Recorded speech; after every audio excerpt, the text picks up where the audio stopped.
بۆ پارێزگاریکردن لە ژینگەی سروشتی ئەم ناوچەیە کۆمەڵێک ڕێوشێنی پێویست هەن کە گرنگە بگیرێنە بەر. بۆ نمونە ئێمە پێشتر باسمان کرد کێشەکان سروشتی و مرۆیین، بەو پێش ڕێگەکانی چارەسەرکردنیان جیاوازن. ئەو کێشانەی کە کێشەیەکی سروشتین پێویستە ڕێگەی جیاواز و تایبەتیان بۆ بگیرێتە بەر بۆ چارەسەرکردن و ڕوبەڕووبوونەوە جیاواز لەو کێشانەی کە کێشەی مرۆیین. بۆ نمونە لە بابەتی سامانی ئاوی یان سەرچاو ئاویەکانە دروستکردنی بەندا و دروستکردنی بەست یەکێک لە گرنگترین ڕێگەکانە کە پێویستە بگیرێتە بەر بۆ ئەوەی کە بتوانین سوود لە بارانی ئەو ساڵانە وەرگین کە ڕێژەی دابارین تایدا زۆرە. لە مەسلەی داخزانی خاک وروژمی خاک و داڕمانی خاک کە لەم ناوچەیە بەهۆی لێژی زۆرەوە ڕوئەدات کۆمەڵێک ڕێوشێن هەن کە پێویستە بگیرێنە بەر سەرەکی ترینیان بریتیە لە دروستکردنی دیواری ڕاگرن لەو قەتپاڵە لێژانی کە احتیمالی کەوتنیان زۆرە.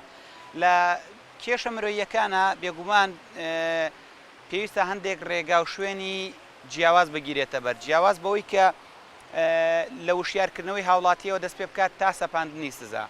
وشیارکردنەوەی هاوڵاتی لە ڕێگەی زیادکردنی پرۆگرامەکانی ژینگە پارێزی و گرنگیدان بە ژینگە لە میدیا و سۆشیال میدیا، وشیارکردنەوەی هاوڵاتی لە ڕێگەی ناوەندەکانی خوێندنەوە بە پرۆگرامکردنی بابەتە ژینگەیەکان لە ناوەندەکانی خوێندندا، تەنانەت مامۆستای ئاینی ئەتوانێت لە ڕێگەی مایک و مینبەرەکەیەوە بە پشتبەستن بە دەقەکانی ئاینی ئیسلام باس لە گرنگی ژینگە و چۆنێتی پاراستنی ژینگە بۆ ئەو کەسانە بکات کە هەفتانە گوێی لێگرن.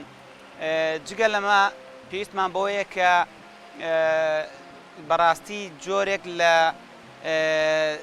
جڵەوگیری کارژێڕی هەبێت بۆ ئەو گرفتە ژینگەیانەی کە بە دەستکرد دروست ئەکرێن لەم ناوچەیەداوە لە کۆی ناوچەکانی دیکە. ئێمە لە ساڵی 2008 لە پەرلەمانی کوردستان یاسایەکمان هەیە، یاسای ژمارەشتی ساڵی 2008 بە ناوی یاسای پاراستن و چاکردنی ژینگە لە هەرێمی کوردستانی عێراق. کۆمەڵێک بەند و مادەی زۆر گرنگیتیان، بەڵام لە ڕووی تەطبیقاتەوە تەطبیقاتێکی زۆر کەم و لاوازی هەیە و لەو کەیسانی کە کەیسی ژینگەن بەڕاستی زۆر بەکەمی ئەگەنە دادگاکان و لە شوێنی خۆیاندا لە ناوەندی باڵێن لە بنکە پۆلیسەکانە کۆتاییان پێهێنرێ بە هەندێک تەداخلات. بۆیە پێویستە ئەو سزایانە زیندوو بکرێنەوە بۆ کەسانی کە بە ئانقەست پێشێلکاری بەرامبەر بە ژینگەکەن. پێم وایە ئەمە ئەبێ بە ڕێگەیەکی زۆر باش بۆ پاراستنی سروشتی ئەم ناوچەیە بەم جوانی خۆی کە هەیەی.